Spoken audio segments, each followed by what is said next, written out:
Good morning students, welcome to the accountancy class. बेटे हम topic कर रहे थे एडजस्टमेंट ऑफ कैपिटल। ठीक है, एडजस्टमेंट ऑफ कैपिटल का बेटे मैंने आपको फर्स्ट केस करवाया था, जिसके अंदर मैंने आपको बताया था कि हमने जो ओल्ड पार्टनर्स हैं उनकी कैपिटल को एडजस्ट करना है किसके बेसिस पे, न्यू पार्टनर की कैपिटल के बेस पे। ठीक है, कल हमने ये वाला जो टॉपिक डिस्कस किया था। आज मैं आपको इसका सेकंड केस करवाऊंगी, जिसके अंदर आपको total capital of the firm already given होगी। ठीक है, आपको total capital of the firm after जो मतलब न्यू पार्टनर है उसके एडमिशन के बाद आपको जो टोटल कैपिटल है वो ऑलरेडी गिवन होगी। आपने क्या करना है, बस उस टोटल कैपिटल को उनकी न्यू प्रॉफिट शेयरिंग रेशियो के अकॉर्डिंग डिवाइड कर देना है। फिर हम देखेंगे कि उनकी पहले की कैपिटल कितनी है, सारी एडजस्टमेंट्स करने के बाद कैपिटल कितनी आई वो देखेंगे, उनका डिफरेंस निकालेंगे, देखेंगे कौन सा पार्टनर कैश लेके आएगा और कौन सा लेके जाएगा।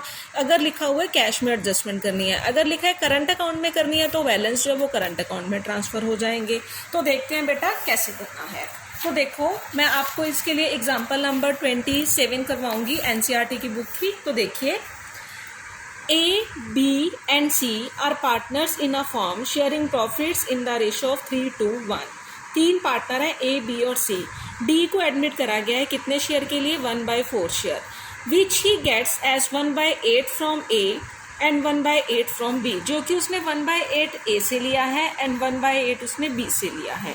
तो इसका मतलब दो सेक्रीफाइसिंग पार्टनर हैं। ठीक है, तो हम न्यू प्रॉफिट शेयरिंग रेशियो निकाल देते हैं। सबसे पहले देखो बेटा, A, B, C और चौथा पार्टनर D। D कौन है, न्यू पार्टनर है।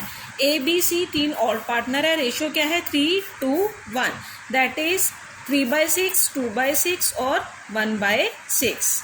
ठीक है, उसके बाद आपको पता है कि उन्होंने ये बोला कि D is admitted into the firm. D को एडमिट करा गया 1/4 शेयर के लिए। ठीक है, which he gets as 1/8 from A and 1/8 from B. The total capital of the firm is agreed upon. Agreed total capital कितनी है, 1,20,000 and D is to bring in cash equivalent to 1/4 of this amount as his capital. Means इस 1,20,000 का 1/4 D अपनी capital लेके आया है। कितनी लेके आया है, 30,000 rupees. The capitals of other partners are also to be adjusted in the ratio of their respective shares in profit. आपको सारी एडजस्टमेंट करने के बाद वाली कैपिटल भी गिवन है 40,000, 35,000 एंड 30,000 रिस्पेक्टिवली। सो आपने न्यू कैपिटल जो है, calculate the new capital, A, B और C तीनों की न्यू कैपिटल कैलकुलेट करनी है और उसके बाद आपने क्या करनी है, एडजस्टमेंट्स करनी है। तो देखिए बेटा कैसे करना है। तो देखो बेटा, सबसे पहले हम इनकी जो है न्यू रेशियो कैलकुलेट करते हैं, A की और B की। A की ओल्ड रेशियो कितनी है, 3/6। B की ओल्ड रेशियो कितनी है, 2/6। A ने कितना सेक्रीफाइस किया है, 1/8। B ने कितना सेक्रीफाइस किया है, 1/8। तो हम इनका कैलकुलेट कर लेते हैं। 6 और 8 का एलसीएम कितना आएगा,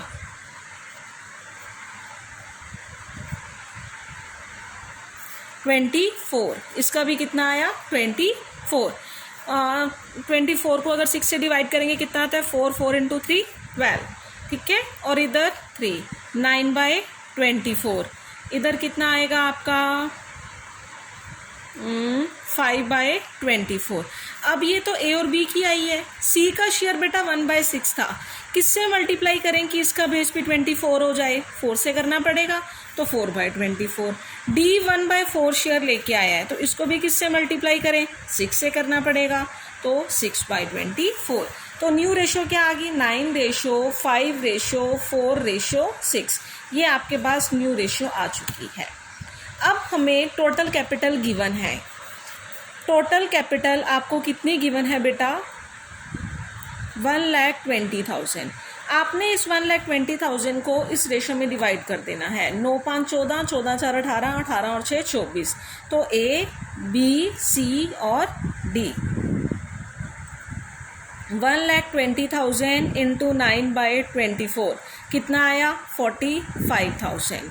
ठीक है, फिर उसके बाद 1,20,000 इंटू 5/24 ये कितना आ जाएगा, 25,000। फिर उसके बाद 1,20,000 इंटू 4/24, ये कितना आ जाएगा 20,000। फिर 1,20,000 इंटू 6/24, ये कितना आ जाएगा 30,000। ये आपकी सबकी क्या आ चुकी है, कैपिटल आ चुकी है, जो अब इनकी होनी चाहिए after admission of D partner. जो न्यू पार्टनर डी आया है उसके एडमिट होने के बाद आपकी इतनी इतनी कैपिटल होनी चाहिए। New capital capital according to new ratio, according to new ratio या न्यू शेयर कितनी कितनी होनी चाहिए, ए बी सी और डी। ए की 45,000, बी की 25,000, सी की 20,000 और डी की 30,000। और जो कैपिटल उनकी सारी एडजस्टमेंट पहले कैपिटल पड़ी थी, जो सारी एडजस्टमेंट करने के बाद कितनी आई थी, ए की 40,000 थी, बी की 35 थी और सी की 30,000 थी। डी की तो होगी नहीं क्योंकि डी तो न्यू है। तो बेटा देखो ए जो है उसकी होनी कितनी चाहिए, अब 45,000 होनी चाहिए, जबकि पड़ी कितनी है, ए की 40,000 पड़ी है। मीन्स ए 5,000 रुपया लेके आएगा, ए 5,000 रुपया लेके आएगा। बी को हम 10,000 रुपया पे करेंगे, ठीक है, पे करना पड़ेगा क्योंकि बी जो है उसकी होनी कितनी चाहिए, 25,000 होनी चाहिए, पर उसकी पड़ी कितनी है, बिजनेस के अंदर 35,000 पड़ी है, तो बी को हम पे करेंगे, ठीक है। सी को भी हम क्या करेंगे, पे करेंगे 10,000 रुपीज़। सी को भी पे करा जाएगा, बी को भी पे करा जाएगा, और ए जो है वो 5,000 रुपीज़ लेके आएगा और डी भी 30,000 रुपीज़ लेके आएगा। डी तो लेके आया ही आया है कैपिटल के तौर पे। सो इस तरह से हम जब उनके कैपिटल अकाउंट बनाएंगे तो क्या एंट्रीज पास आउट करी जाएंगी। अगर एंट्रीज जो है कैश के थ्रू होनी है, एंट्रीज जो है अगर कैश के थ्रू होनी है तो देखो बेटा क्या एंट्रीज पास आउट करी जाएंगी। फर्स्ट नंबर पे ए लेके आएगा तो क्या एंट्री होगी, cash account debit to A's capital. B और सी दोनों को पे करना है, B's capital account debit, C's capital account debit to cash. D भी लेके आएगा कैपिटल 30,000 रुपया, उसकी एंट्री भी कर दी। अगर एंट्रीज कैश के थ्रू पास आउट करके ना लिखा हो, ये लिखा हो कि करंट अकाउंट के थ्रू पास आउट करनी है, अगर तो कुछ भी नहीं लिखा तो कैश के थ्रू करनी है।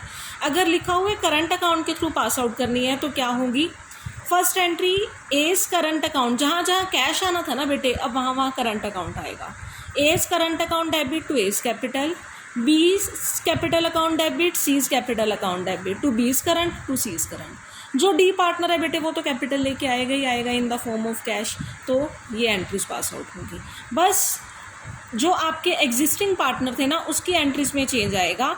जब लिखा हो कि एंट्रीज कैश के थ्रू ना होके करंट अकाउंट के थ्रू होंगी तो कैश की जगह पे करंट आएगा बस, ठीक है। ये इस तरह से आपकी एंट्रीज जो है वो पास आउट होंगी। सो ये था आपका सेकेंड मेथड। सो आज के लिए बेटे इतना ही। So thank you students, good bye.